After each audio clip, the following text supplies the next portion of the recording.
Where do you go when you want to find out the very latest in digital marketing and you want to hang out with the smartest marketers on the planet? Well, for me, that was at DigiMarCon here in Charlotte on June 24th and 25th.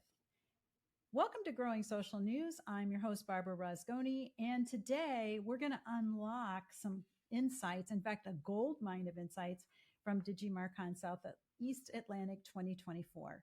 By the way, did you know that Charlotte is really where the first gold was found in the United States? The gold rush started here and then went to California. Well, let's dig for some gold. I've already done that for you. And buckle up, marketers, because we've got actionable takeaways, how-tos, and some eye-opening stats coming right your way. Before we dive in, I want to express my gratitude to DigiMarCon for inviting me to present on PR in the digital age. It was an honor to spark a conversation about the intersection of AI, PR, and marketing. Now, let's dive into some of the key takeaways from the conference. There were two letters that really were the umbrella of the entire event. I guess you can probably guess what they are. AI. We talked about the AI revolution in marketing. And a recent McKinsey study found that 50% of companies have adopted AI in at least one business function. Are you part of that 50%? And by the way, this is an AI-assisted podcast episode. When I go to conferences, I type in notes and then I copy the notes, I paste them and ask AI to write a report. So that's where this report is coming from. So you can embrace AI to streamline processes like that and also enhance personalization. Here's an action plan. Use AI for content creation. Experiment with tools like ChatGPT for generating ideas and drafting content. Implement AI-driven personalization by using AI insights to tailor marketing efforts to individual consumers, and upskill your team by focusing on developing AI-related skills like prompt engineering. Very exciting, right? So 2 letters, AI, and 3 words were really big. Short form video. I've heard short form video over and over, and it was really dominant in this conversation. In fact, TikTok reports that 73% of their users feel a deeper connection to brands they interact with on the platform. That's a connection you can't afford to miss no matter what platform you're on. And if you're not prioritizing short form video content, especially for younger audiences, you're missing out. Here's what you need to do. Create platform specific content by tailoring your videos to the unique features of each social platform. Experiment with various video formats. Try tutorials, behind the scenes clips, or user generated content, and optimize for mobile viewing. Ensure your videos are easily viewable on mobile devices. So that's short form video dominance. And I am going to dive into that because that is an area that we can't afford to miss. Now, another one of the key areas we talked about was community management and social media engagement, which is not really new. It's been around forever, but it's not done very well. Although consumers really want you to engage with them, and Sprout Social found that 64% of consumers want brands to connect with them on social media. Are you meeting that expectation? And think about the times you have engaged with brands and they've engaged back. It really makes you feel like you're part of a bigger community. Active community management is crucial for building strong customer relationships, and here's how to nail it. You can develop a community management strategy by setting guidelines for engagement and response times. You can encourage user-generated content by creating campaigns that inspire your audience to share their own content. You could use social listening tools and monitor conversations about your brand to identify opportunities for engagement. Sprout Social found that 64% of consumers want brands to connect with them on social. We said that, and I'm just underscoring it because you really need to think about how you're going to interact. Now, the next area that was really big was authenticity and social responsibility. And a 2023 Edelman Trust Barometer report showed that 71% of consumers trust brands that put society and people ahead of profits. It's time to walk the talk, folks. You need to demonstrate genuine commitment to values and social causes to build trust with consumers. And here's how you can do that. Clearly communicate your brand values by sharing your mission and the causes you support across all channels.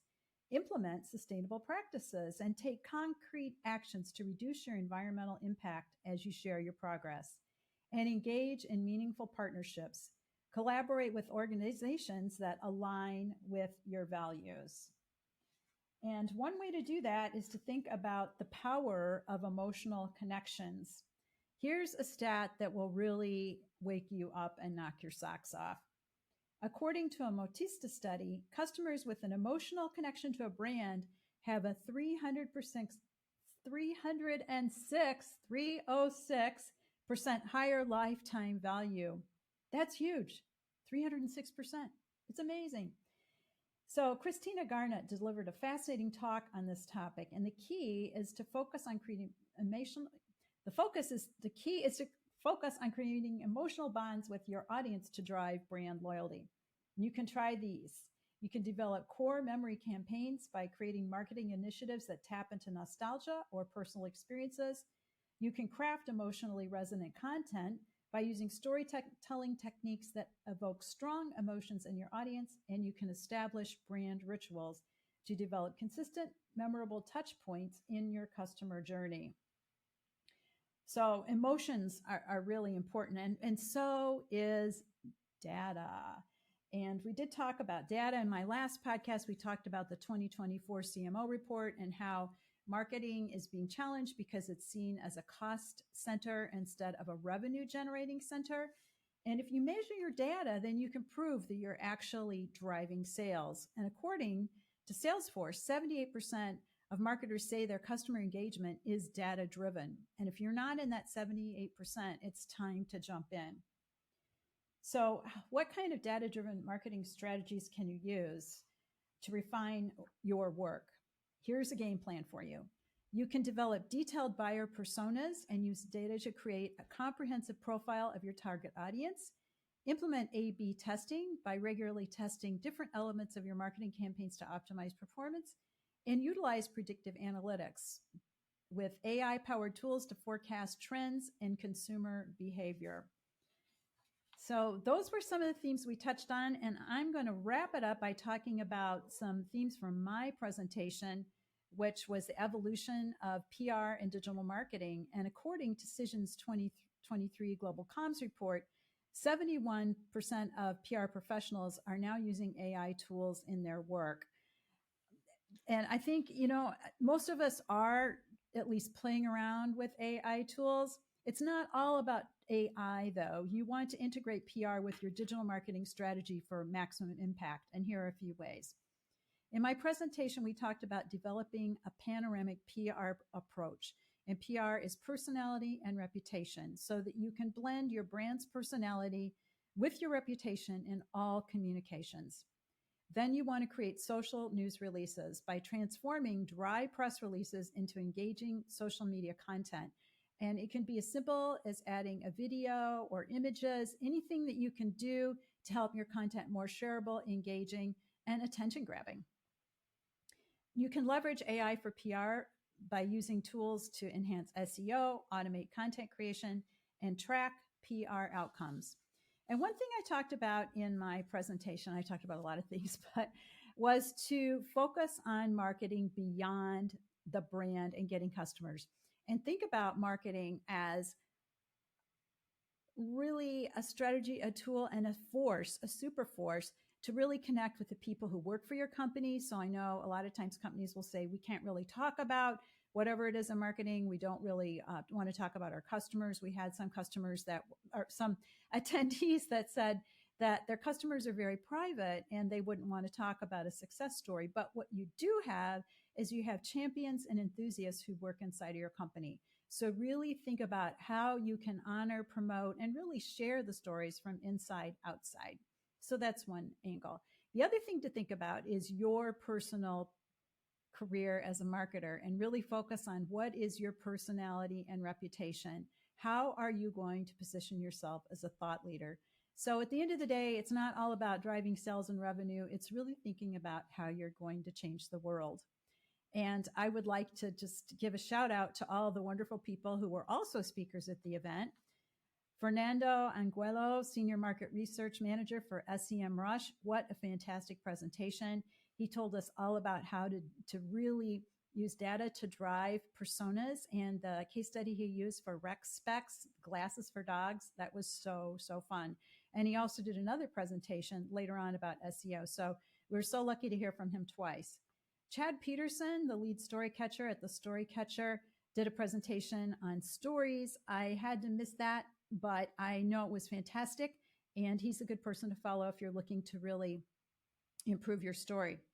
Austin Armstrong, who is also in North Carolina and is the CEO of Syllaby, which is Syllaby, gave a really intriguing presentation, very entertaining, on how to use short form video and SEO. So follow Austin and also check out his startup, Syllaby, Syllaby. Sunny Dublick, the owner and chief opportunity officer at Sunny Dublick Marketing, had a wonderful case study on how to reach baby boomers and e-bikes. That was fascinating. And, they started out wanting to be on Instagram, and that really was not the right market for them. So good lesson in focusing on where your people are. Christina Garnett, Chief Customer Officer, Pocket CO, talked about emotions and creating core memories. I love that presentation. And I started thinking about what brands I really have great relationships with. And I almost started crying. So anyway, they're doing their job. Those brands are doing their job. Then Nisha Kashyap, who's the creative director at Socially In, ran up to the stage in her pink suit and her pink stilettos, gave a fascinating, fun, and supercharged presentation on how to reach the younger audience, Gen Z and Gen Alpha. She's fun to follow on social media. I already have. So thank you, Nisha. And then Dennis Yu, CEO of Blitzmetrics, gave a presentation that was unscripted. He had a case study in the audience. So thank you, Dennis, for choosing Julie and I as the two people who would be looking for a spa. I just wanted to have a spa treatment after you were done. But Dennis Yu has so many good things to offer, and I learned so much as he drove us through what to look for in a website, how to analyze your website, SEO. He really gets what's going on in marketing. One of the things he said is, don't complain about the algorithm, train the algorithm by liking things that you see. And if there's something you really enjoy, liking is 1 point. If you comment, it's 6 points. If you share it, it's 13 points. So if you really want to readjust your algorithm and what you see, follow those guidelines and also use it in your marketing to go out. And, if you want to have target customers or target interactions, that's another way to think of it. And then Michael Tucker, who is the founder of the Conversion Store and also the leader of Charlotte Digital Marketing, led a panel. He also did a presentation that I had to miss, but I heard it was fantastic. And so he led a group, Julie Murphy, VP of Marketing Commercial Credit Group, Beth Magee, VP Marketing at GSI, and Lorenzo Morales, Senior Manager, Digital Marketing at Electrolux, on inside secrets of what's going on in marketing right now. It was a wonderful conversation, very broad ranging, and I love it when you have so many different voices on stage.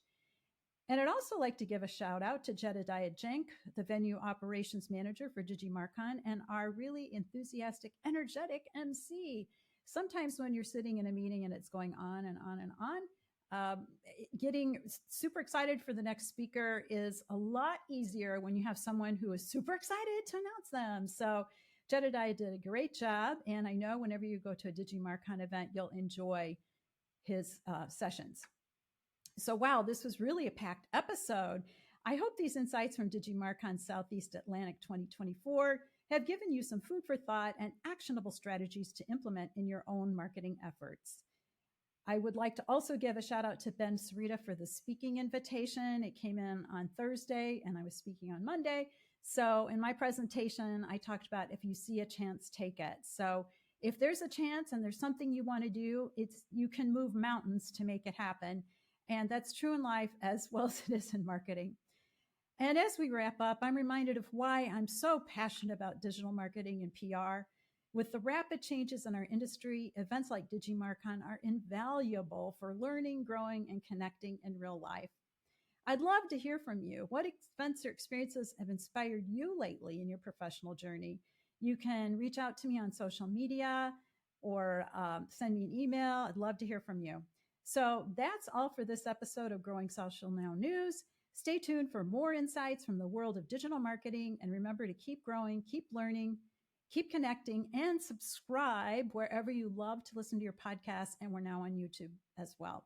This episode was brought to you by CoryWest Media, and we thank you so much for your listenership.